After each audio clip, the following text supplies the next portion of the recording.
Hey everyone, Doug Pugh with the NFHS Network, and we're back as we continue to recognize the Florida Dairy Farmers Academic All-State team based on the students' academic and athletic accomplishments, as well as their extracurricular activities and community service.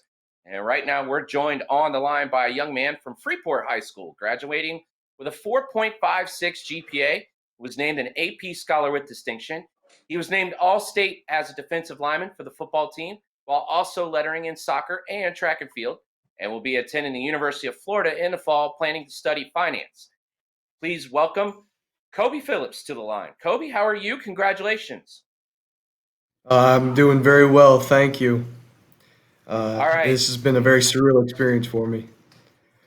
Well, I want to jump right into it because I got a few things I want to know about you, and the rest of the state wants to know about you as well. So, you won the county and district speech contest, as well as being chosen to give the keynote speech in the annual Panhandle FCA breakfast. Can you give us some insight? Tell us what makes a good speech in your mind. All right, so I have essentially two factors which I follow when giving a good speech. The two factors are know your audience and be entertaining. The first point, knowing your audience, you have to understand who you're speaking to. You have to know why they're there and what they want to accomplish by listening to your voice. Uh, you can see countless politicians who get criticized for not being in touch with the everyday man because they don't understand their perspective. So I try my best to put myself into the shoes of who I'm supposed to be giving my speech to. And the second point, be entertaining. That's probably the most important thing. Most likely, the people who you're speaking to are not going to be engaged right off the bat. You have to engage these people, and you have to show them that you're worth being engaged too. You have to give yourself some sort of bravado, if you will. It's important to make yourself, you have to sell yourself essentially. It's Mhm. like any job interview or any other type of public event. You just have to make yourself likable, and you have to connect with your audience in a very personal way. Now, coming with that, learning, taking speech and being able to give a speech, sometimes you have to do a lot of modeling. And so you've had to watch a lot of speeches. Are there any speeches by any motivational speakers or coaches along the way that have kind of influenced your style? Because those are two of the greatest points that you can adhere to in public speaking. This one may seem a little cliche, but Martin Luther King Jr.'s "I Have a Dream." It's such an amazing speech. Like I said, he's entertaining. He is a very inspirational man, and he knows his audience. He knows who he's talking to. He's talking to the people. He's not just talking to the people in attendance. He's talking to the entire country. He's talking to the entire world.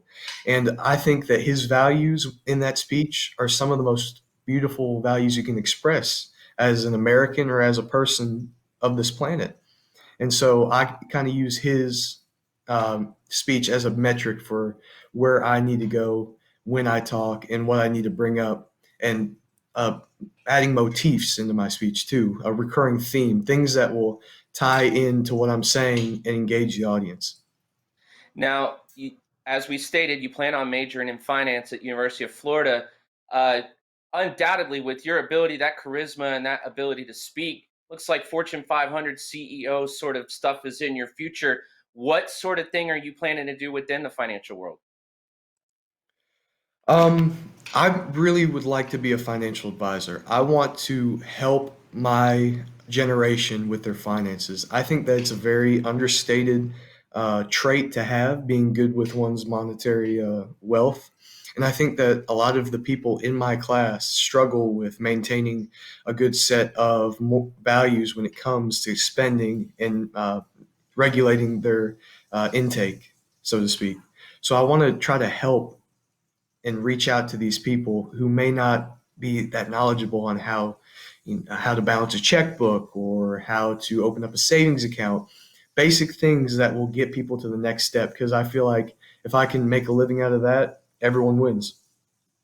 You're absolutely right about that. Now, you were selected second team All State, and your coaches named you the team's Defensive Player of the Year. But as a sophomore, you were given the Bulldog Award for your work ethic and devotion to the team.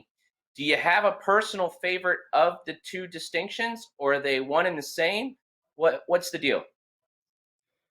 I have to be honest, the Bulldog Award means so much to me. I remember being a sophomore, and as a freshman, I would go to every game. I'd try to make every practice.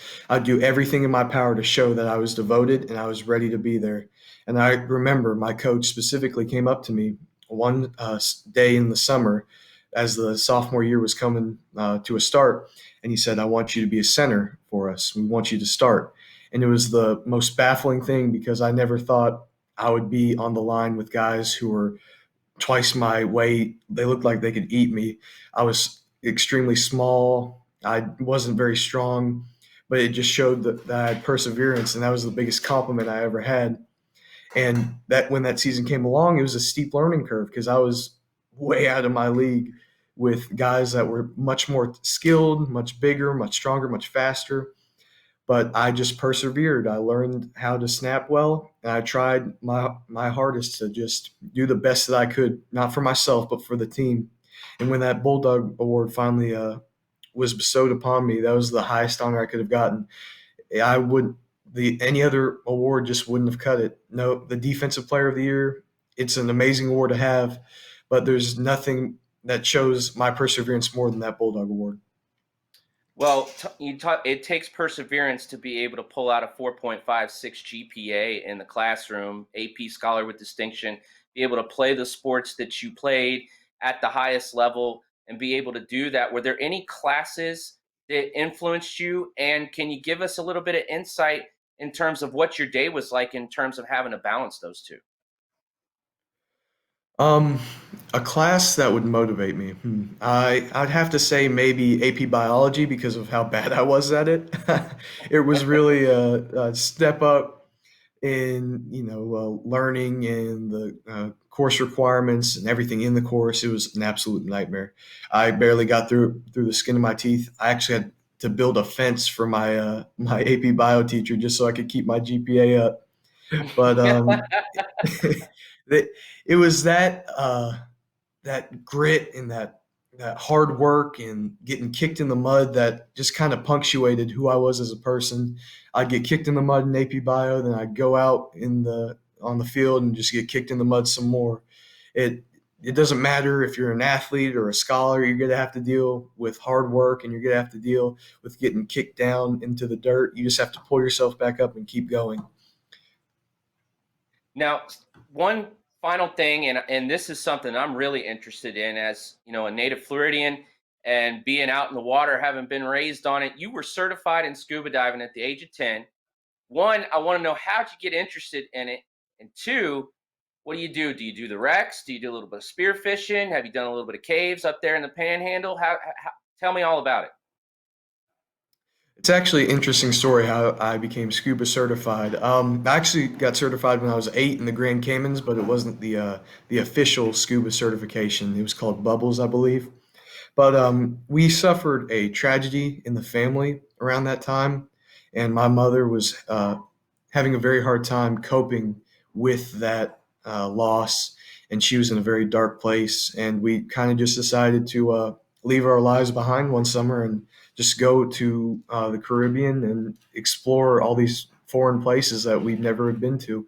And that's where I kind of found my love for it, being out in these islands, just trying to avoid the past and just trying to get my mind on anywhere other than that and trying to just get my mom out of her rut that she was in.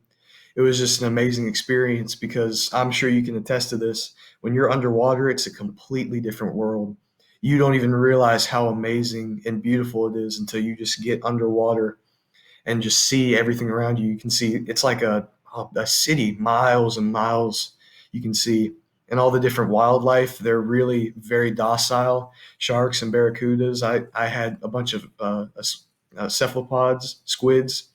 They would Yeah. just float right by you, and they don't even take notice of you. They just see you as another part of the ecosystem.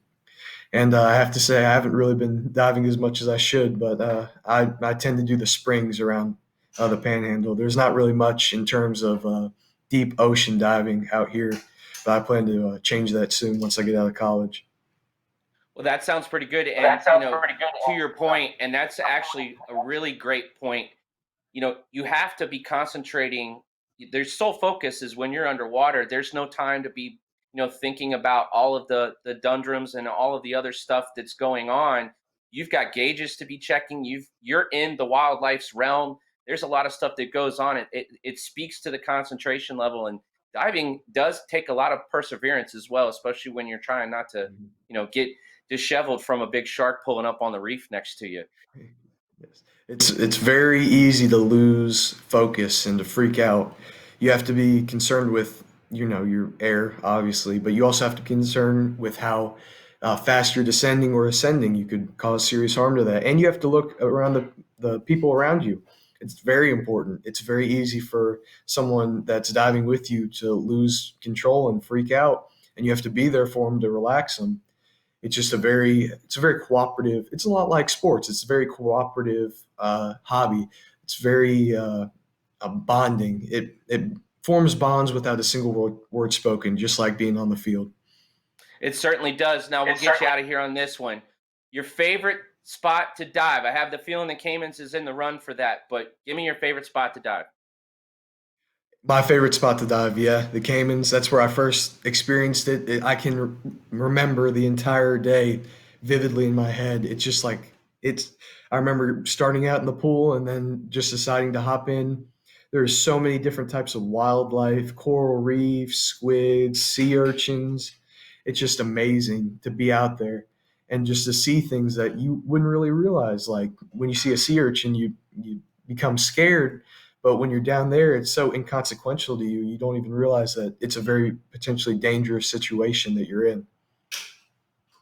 Well, Kobe, it has been a pleasure to catch up with you. And again, congrats on the honor. We look forward to you doing some pretty big things in the future. We cannot thank you enough for your time. Congrats again. Thank you, sir. Thank you. I hope you have a good day. You as well. Thank you. And remember, folks, through the support of the Florida Dairy Farmers Association and the FHSAA, you can catch all of these videos for the members of the Academic All-State team on the Twitter site and Facebook pages of the FHSAA. That's all for now. Thank you so much for joining us.